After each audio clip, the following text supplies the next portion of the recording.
ప్రేమ దేశంలో అబ్బాస్ తీరుంటున్నారా నా ముక్కు.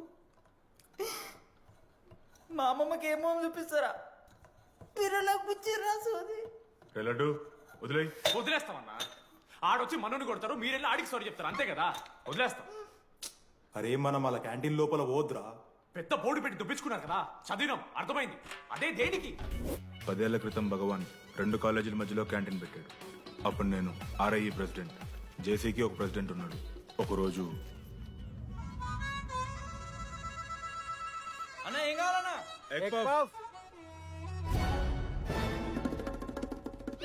ఒకటే ఎగ్ పఫ్ ఉందన్నా.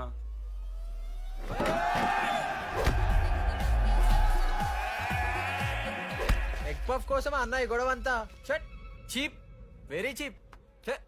ఇంద్రా చీపు. పెద్ద పెద్ద గొడవలన్న ఏది బిర్యానీ రైతా గురించో నల్లి బొక్కల గురించో. అయినా అరవింద్ సమేత చూడలేదారా నువ్వు? 5 రూపాయల ఫ్యాక్షన్ దాని గురించి గురూజీ యూట్యూబ్ లో ఇంత పెద్ద ఇంటర్వ్యూ ఇచ్చిండు, పోయి చూడు. అప్పుడు ఆ భగవాన్ గారు ఏమన్నాడు తెలుసారా? ఏం చిల్లరగాళ్ళు ఉన్నారా మీరు? వాళ్ళనే, మనల్ని కాదు. కొట్లాడు గిట్లాడు బయట. ఎవ్వడు గెలిస్తే వానికి ఆ సంవత్సరం క్యాంటీన్ లో ఎంట్రీ. క్రికెట్ ఆడదాం. హ్యాపీడేస్ రాలేదు కదా. కబడ్డీ ఒకళ్ళు ఆడలే, పెద్ద చెప్పొచ్చుడు. కొన్ని గోల్. అది ఒకడే ఆడతాడు రా. చిన్నపిల్లల గొడవలద్దు, మెచ్యూర్గా ఆలోచిద్దాం, చిట్లేద్దాం. ఇంతకీ చిట్టీలో ఏమొచ్చిందన్నా? బాస్కెట్బాల్. ఎవ్రీ ఇయర్ ఫ్రెషర్స్ తో ఒక మ్యాచ్ ఉంటుంది. ఆ మ్యాచ్ ఎవరు గెలిస్తే ఆ భగవాన్ క్యాంటీన్ వాళ్ళది. అయితే లాస్ట్ ఇయర్ ఓడిపోయినామా? అసలు ఒక్కసారి గెలుస్తే కదా. రై నువ్వు నోర్మి. వాళ్ళంటే రిచ్ కిడ్స్ రా, స్పాన్సర్షిప్ చేసి మరీ తెప్పించుకుంటారు మంచి ప్లేయర్స్ ని. అందుకే ఈ ముండలు ఇప్పుడు గెలవలే. ఇప్పటిదాకా ఒక లెక్క, ఇప్పటికెళ్ళి ఒక లెక్క.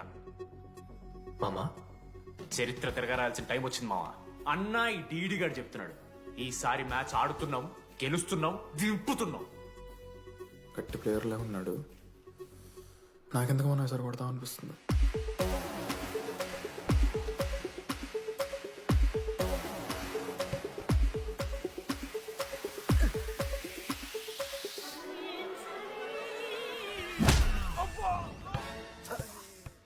అంత కాన్ఫిడెంట్ గా దింపుతున్నాం అన్నావు కదరా. ఇంత దరిద్రంగా ఆడితే ఎలా గెలుద్దామని? గెలవాలనే ఆశుంటే చాలదా మావా? లేదు మామ, ఆట కూడా తెలవాలి. 10 సంవత్సరాల నుంచి రా, 10 సంవత్సరాల నుంచి ఓడిపోతాం రా. ఎట్లా రా ఇప్పుడు? ఏంట్రా ప్లాన్ ఇది? మోటివేట్ చేస్తాను.